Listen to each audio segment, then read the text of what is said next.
ছোট লোক I love you.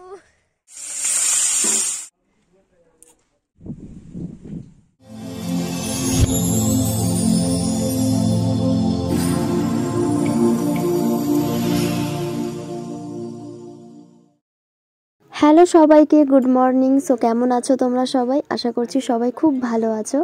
আজকে যে ভিডিওটা তোমরা দেখছো এটা কিন্তু বাধ্যতামূলক ভিডিও, মানে একদমই আমি করতে চাইনি, বাট জোর করে করানো হয়েছে। আসলে দুদিন ধরে শরীরটা ভীষণ খারাপ লাগছে, আর আজকে শরীরটা একটু বেশিই খারাপ লাগছে।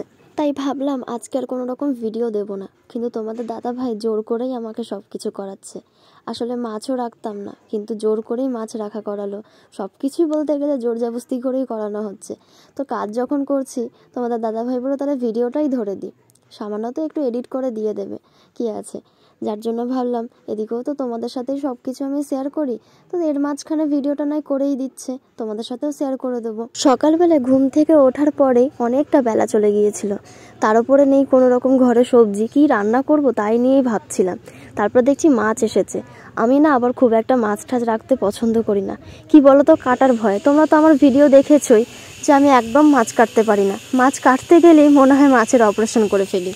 কিন্তু কি করব বলো, ঘরে যেহেতু কোনো রকম সবজি নেই, আর এই বেলায় যদি বাজারে যাই তাহলে বাজারে কোনো রকম সবজিও পাওয়া যাবে না, তাই মাছটা রেখে ফেললাম। আর এটা হলো খয়রা মাছ। ভেবেছিলাম তরকারি করব, কিন্তু তোমাদের বললাম না শরীরটা একদম ভালো লাগছে না, যার জন্য আজকে আর তরকারিটা করলাম না। তবে যখন আমি মাছ ভাজা দিয়ে ভাতটা খাচ্ছিলাম, মাছটা ভাজা খেতেও কিন্তু বেশ দারুণ লাগছিল, তাই আর তরকারি কিছু করলাম না।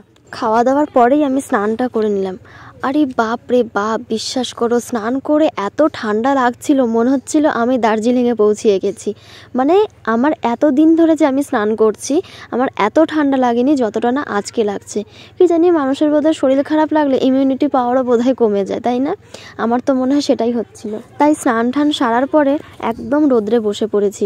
আসলে আমাদের বাড়িতেও না খুব একটা রোদ পাওয়া যায় না।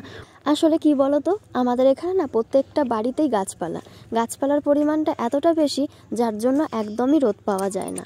মাথাটা যেহেতু যন্ত্রণা করছিল, যার জন্য আমি একটু তেল দিয়েছিলাম। তো তেলটা দেওয়ার পরে দেখছি একদম আর উঠোনে রোদ নেই, তো চলে যাচ্ছি রেল লাইনে। অবশ্য রেল লাইনে রোদ থাকে, কিন্তু বসার উপায় নেই। কি বলতো, ঘন ঘন তো ট্রেন আসে, যার জন্য কখন যে ট্রেন চলে আসবে কিছু বুঝতে পারবো না, তাই আর রেল লাইনে খুব একটা বসি না। তবে কি করব বলো, রোদ যেহেতু গায়ে পেতে হবে, তার জন্য তো আসতেই হবে রেল লাইনে। তো চলে আসলাম একটু রেল লাইনে, আর দেখো লাইনে এসে ভিউটা কত সুন্দর লাগছে না। আসলে রোদ্রের জন্য না, মাঠ যেহেতু রয়েছে আর রোদ্দুরের কারণে ভিউটা খুব সুন্দর লাগছে। আকাশটা কি সুন্দর না, আমার তো বেশ ভালো লাগছিল। কিন্তু বেশিক্ষণ বসতে পারিনি, যেহেতু প্রচণ্ড পরিমাণে হাওয়া দিচ্ছিল। মানে কি বলবো, কোথাও গিয়ে একটু উপায় নেই, যেখানেই যাই সেখানেই প্রবলেম। আর ঠিক তেমনই আমারও জীবনে কিন্তু একটার পর একটা প্রবলেম লেগেই চলেছে। কবে যে একটু শান্তি পাবো কি জানি। একা একা বেশ খানিক সময় বসেছিলাম জানো, বসে বসে অনেক কিছু ভাবছিলাম। কিন্তু কি করব, ভেবেও কি কোনো উপায় আছে? নাকি ভাবলে আমার প্রবলেমগুলো সলভ হবে? কোনো কিছুই তো আর হবে না। তাই কি করব, ভাবতে ভাবতে চলে যাচ্ছি বাড়িতে। এতটা পরিমাণে হাওয়া দিচ্ছে যে হাওয়ার কারণে আমার ভীষণ ঠান্ডা লাগছিল। অবশ্য রোদ ছিল ঠিকই, তবুও আমার ঠান্ডা কিন্তু ভীষণ লাগছিল। আর ওই যে তোমাদের বললাম না, মাথাটা ভীষণ যন্ত্রণা করছে, মাথায় দিয়েছি তেল, যার জন্য এখন আমাকে মাথাটা ঘষতেই হবে। কেননা মাথায় যদি এখন শ্যাম্পু না করি তাহলে আমি মাথা নিয়ে হয়তো নড়তেই পারবো না।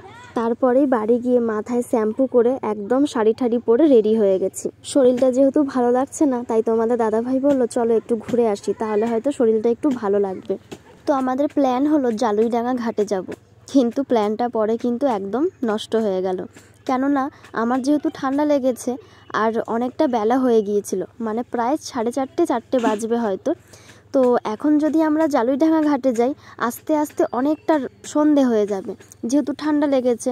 আর অত যদি সন্ধে হয়ে যায় তাহলে হয়তো ঠান্ডাটা একটু বেশিই বাড়বে। তো ভাবলাম সামনে যেহেতু মাঠ রয়েছে, তাহলে আর ফালতু জালুইডাঙ্গা ঘাটে গিয়ে কি করব। জালুইডাঙ্গা ঘাটে না হয় অন্য একদিন যাব। তারপর বেশ আস্তে আস্তে পৌঁছে গেলাম আমরা মাঠের মধ্যে। আর বিশ্বাস করো, মাঠের ভিউটা এতটা সুন্দর, মানে জাস্ট তোমাদের বলে বোঝাতে পারবো না। তোমরা হয়তো দেখতেই পাচ্ছ, আস্তে আস্তে কিন্তু আরো সুন্দর সুন্দর ভিউ দেখতে পারবে। কি এই মুলার ফুল হলে এই তো সাদা মুলার ফুল শসা হলো যায়, এগুলো কি? কোনটা? এগুলো মুলার বীজ। তাই এগুলো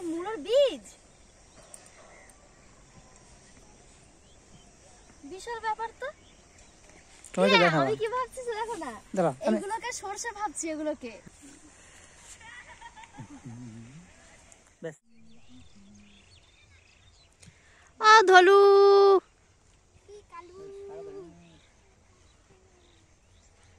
রোহিত, এই যে টাটা দাও, টাটা দাও, টাটা। কে এটা? কে এটা? কে? ছবি তুলবো, তাড়াতাড়ি আসো। আসবে না?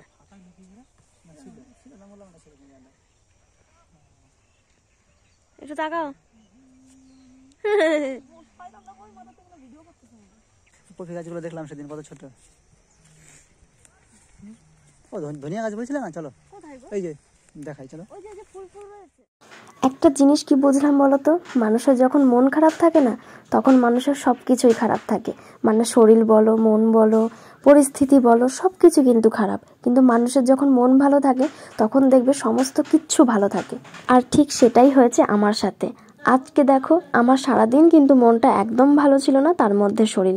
অথচ দেখো, যখন আমি মাঠে চলে আসলাম, মাঠের এই সুন্দর প্রকৃতি যখন আমার সামনে আসলো, তখন দেখো মনটা আমার কতটা ভালো হয়ে উঠলো।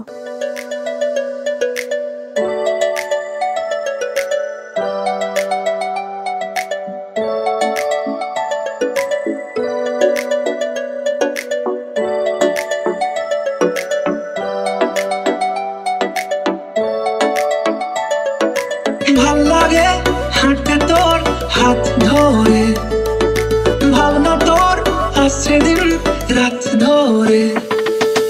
ভাল লাগে হাঁটতে তোর হাত ধরে, ভাবনা তোর আসছে দিন রাত ধরে। মনটাকে কি করে গে আর রাতে, কেন আমি এত করে তোকে চাই। পারবো না আমি ছাড়তে তোকে, পারবো না আমি ভুলতে তোকে, পারবো না ছেড়ে বাঁচতে তোকে। হয়ে যাওয়া রাজি একবার। দৌড়াই ছোট লোক আমাদের। I love you. চলো। তোমাকে বলছি থ্যাংক ইউ বলো। Thank you. তো গাইজ, অনেক আনন্দ করলাম, অনেক মজা করলাম। এরপরে বাড়ি যাবার ভ্লগটাও আমি এখানে স্টপ করব। বিকেলে ননদের বার্থডে, তো সেখানে সেলিব্রেট করা হবে। তো এই বিকেলের ভ্লগটা আর এটার সাথে দেবো না, এটা এই পর্যন্তই। বিকেলের ভ্লগটা আবার নতুনভাবে আসবে। তো চলো, আজকের মতো এইটুকুই। দেখা হচ্ছে তোমাদের সাথে নেক্সট ভিডিওতে। চলো টাটা। আর জন্মদিনের ভিডিওটা কিন্তু একদম দেখতে ভুলো না। টাটা।